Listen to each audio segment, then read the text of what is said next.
नमस्ते, स्वागत है आपका मेरे चैनल बीएस कुकिंग पर। तो हम सभी महिलाओं को घर और किचन के काम करने में काफ़ी ज़्यादा मुश्किल होते हैं, लेकिन हम कोई ना कोई जुगाड़ लगाकर अपने काम को आसान बना ही लेते हैं।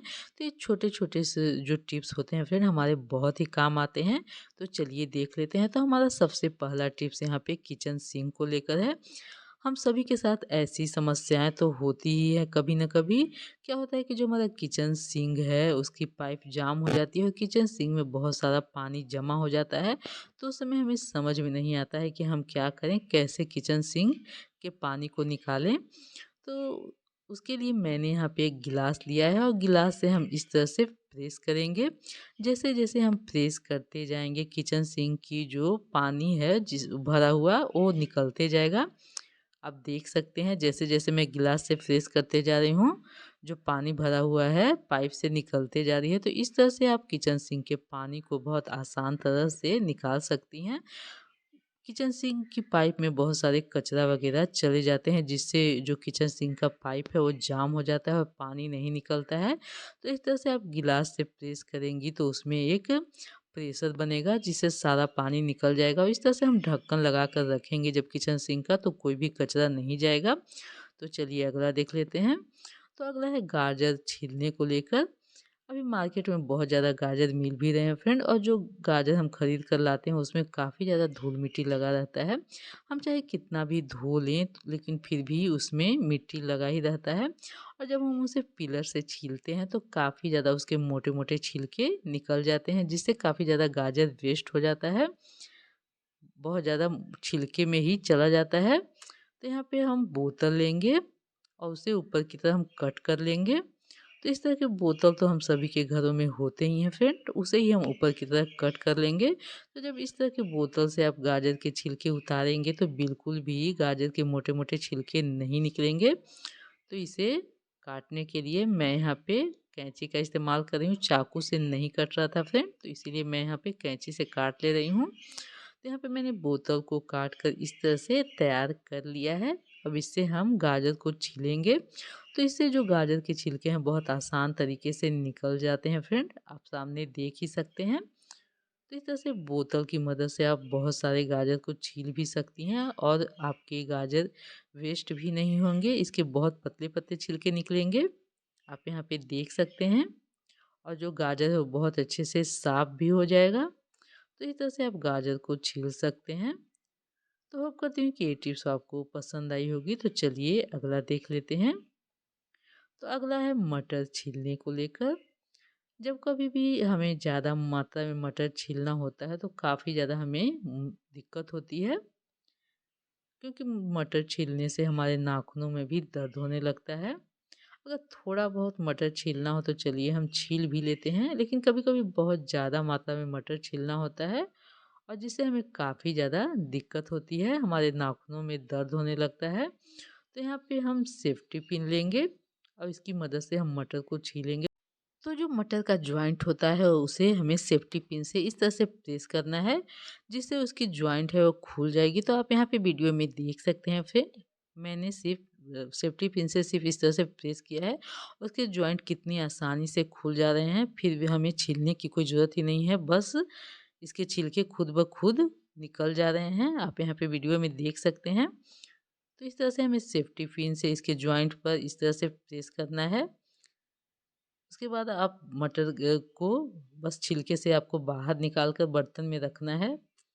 तो इस तरह से मटर जो छीलना होता है वो काफ़ी आसान हो जाता है। इस तरह से आप बहुत सारे मटर को छील सकते हैं।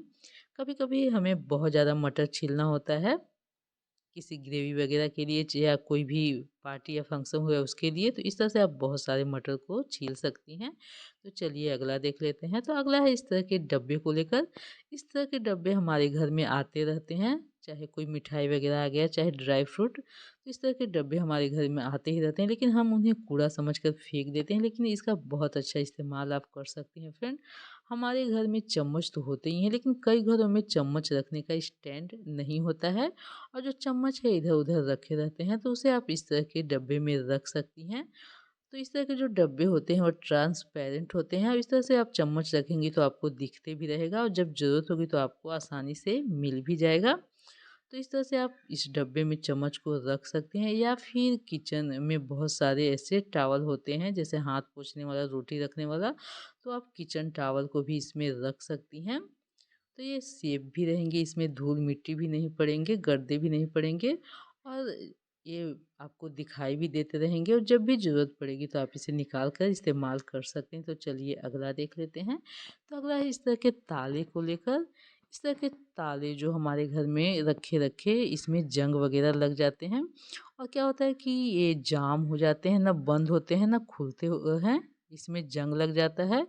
तो इसे ही हम आज साफ़ करेंगे। बहुत आसान तरीके से इसके जो जंग है वो साफ़ हो जाते हैं। तो सबसे पहले हम इसके होल को बंद कर लेंगे सेलो टेप की मदद से। उसके बाद मैंने यहाँ पे एक आधा नींबू ले लिया है और व्हाइट वाला पेस्ट ले लिया है जो कोलगेट होता है, और इन दोनों से हमें तवे को रफ़ करना है। तो इस तरह से मैं इसे रफ़ करूँगी।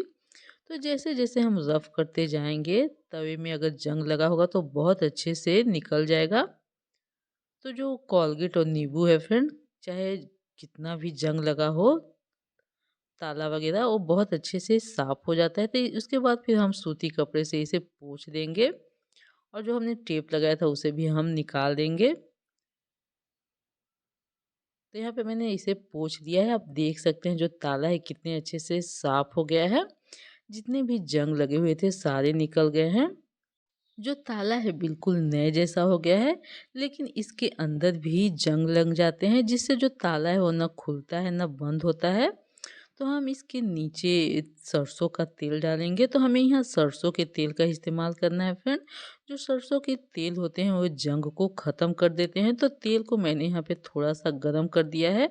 अब हम ताले में इसे डाल देंगे। तो इस तरह से आपका जो ताला है वो बहुत अच्छे से ठीक हो जाएगा। ये खुलने भी लगेगा और बंद भी होने लगेगा। तो इस तरह से आप जंग लगे हुए पुराने से पुराने ताले को ठीक कर सकती हैं।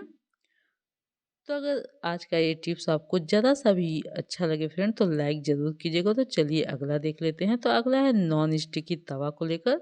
जो नॉन स्टिकी तवा होता है, इसमें जब हम खाना वगैरह बनाते हैं तो बिल्कुल भी नहीं चिपकता है, और लगभग हम सभी के घरों में इस तरह के नॉन स्टिकी तवा होते ही हैं। लेकिन इसे साफ़ करना थोड़ा सा डिफ़िकल्ट होता है फ्रेंड, क्योंकि जब हम इसे तार वाले स्क्रब से साफ़ करते हैं तो इसमें स्क्रैच पड़ जाते हैं। तो इसे साफ़ करने के लिए मैंने यहाँ पे 1 चम्मच बेकिंग सोडा लिया है, और आधा नींबू का रस हम इसी में डाल देंगे। उसके छिल हमें इस तरह से रफ़ करना है। तो जैसे जैसे आप रफ़ करते जाएंगे इसकी जितनी भी चिकनाई है वो निकलती जाएगी। तो इस तरह से जो नींबू का छिलका है बहुत अच्छे से नॉन स्टिकी जो तवा है उसकी सफाई हो जाती है। तो इस तरह से बस हमें रफ़ करते जाना है, और ये बहुत अच्छे से साफ़ हो जाते हैं। तो चलिए मैं आपको अब धोकर दिखाती हूँ। तो यहाँ पे आप देख सकते हैं फ्रेंड वो कितने अच्छे से साफ़ हो गया है। इसकी जितनी भी चिकनाई थी वो सारी निकल गई है। तो इसे अब हम पोंछ लेंगे। जो नॉन स्टिकी तवा है उसे आप पोंछ कर ही रखिएगा, क्योंकि इसमें पानी के जो निशान हो पड़ जाते हैं वो देखने में बिल्कुल भी अच्छे नहीं लगते हैं। तो जब भी नॉन स्टिकी तवा आप रखें तो उसके जितने भी पानी है वो पोंछ कर ही रखें। तो चलिए अगला देख लेते हैं। तो अगला है गुड़ को लेकर। जब हम कभी ज़्यादा मात्रा में गुड़ खरीद कर ले आते हैं तो जो गुड़ है उसमें फंगस लगने लगता है, और जो गुड़ है वो पसीजने लगता है, गुड़ खराब होने लगता है, और ये बिल्कुल भी खाने में भी अच्छा नहीं लगता है। तो चलिए इसे हम स्टोर करेंगे। तो इसे स्टोर करने के लिए चाहे आप प्लास्टिक के डब्बे में रखें चाहे स्टील वाले डब्बे में, हम इसके नीचे पेपर को बिछा लेंगे। तो पेपर को मैंने यहाँ पे कट कर लिया है। तो पेपर से हमें लेयर बनाते जाना है और गुड़ को उसके ऊपर रखते जाना है। तो इस तरह से पेपर रख कर जब हम गुड़ को रखेंगे तो जो हमारा गुड़ है बिल्कुल भी ख़राब नहीं होगा, ना ही पसीजेगा, ना ही उसमें फंगस वगैरह लगेंगे। तो उसके ऊपर भी हम एक पेपर का टुकड़ा रख देंगे, उसके बाद ढक्कन बंद कर देंगे। तो इस तरह से आप अपने गुड़ को बहुत लंबे समय तक स्टोर करके रख सकती हैं। आपका गुड़ बिल्कुल भी ख़राब नहीं होगा। तो चलिए अगला देख लेते हैं। तो अगला है इस तरह के जो कपड़े हमारे पास होते हैं, जो टी शर्ट चाहे सर्दियों के हों चाहे गर्मियों के हों, तो उसमें बहुत रोंवे निकल जाते हैं जो देखने में बिल्कुल भी अच्छे नहीं लगते हैं फ्रेंड। हम अगर नए कपड़े भी खरीद कर लाते हैं तो उसे 2-3 बार भी हम पहन लेते हैं तो उसमें से रोंवे निकल जाते हैं। जो देखने में बिल्कुल भी अच्छे नहीं लगते हैं, भद्दे लगते हैं। तो इसे निकालने के लिए एक बहुत अच्छा जुगाड़ मैं यहाँ पे लगा रही हूँ। तो हम यहाँ पे लेंगे बेलन और हम टेप ले लेंगे और टेप को बेलन में इस तरह से हम लगा लेंगे। तो जो टेप का जो गोल वाला हिस्सा होता है उसे हमें ऊपर रखना है और इस तरह से पूरे बेलन में हम टेप को लगा लेंगे। तो आपके पास अगर चौड़ा वाला टेप हो तो आप उसी का इस्तेमाल कीजिएगा फ्रेंड। मेरे पास चौड़ा वाला टेप नहीं था, तो मैं आपको एक आइडिया दे रही हूँ। तो इस तरह से मैंने टेप को इसमें लगा लिया है। तो जो गोल वाला हिस्सा है उसे हमें ऊपर ही रखना है और इस तरह से बेलन को हमें कपड़े पर इस तरह से चलाना है। तो जैसे-जैसे आप कपड़े पर बेलन को चलाती जाएँगी तो जितने भी उसमें रोएँ हैं वो सारे निकलते जाएँगे। तो आप यहाँ पे वीडियो में देख सकते हैं फ्रेंड, जितने भी रोएँ हैं सारे टेप में निकल कर आ जा रहे हैं। तो इस तरह से आपके जो कपड़े हैं उससे आप रोएँ को बहुत आसान तरीके से निकाल सकती हैं और अपने कपड़े को बिल्कुल नए जैसा बना सकती हैं। तो इस तरह से आप देख सकते हैं कि जितने भी रोएँ हैं टेप में निकल कर आ गए हैं। तो इस तरह से आप अपने कपड़े के रोएँ को बहुत आसान तरीके से निकाल सकती हैं। आपका जो कपड़ा है बिल्कुल नए जैसा लगेगा। तो होप करती हूँ कि ये टिप्स भी आपको पसंद आई होगी फ्रेंड। तो पसंद आए तो लाइक शेयर ज़रूर कीजिएगा।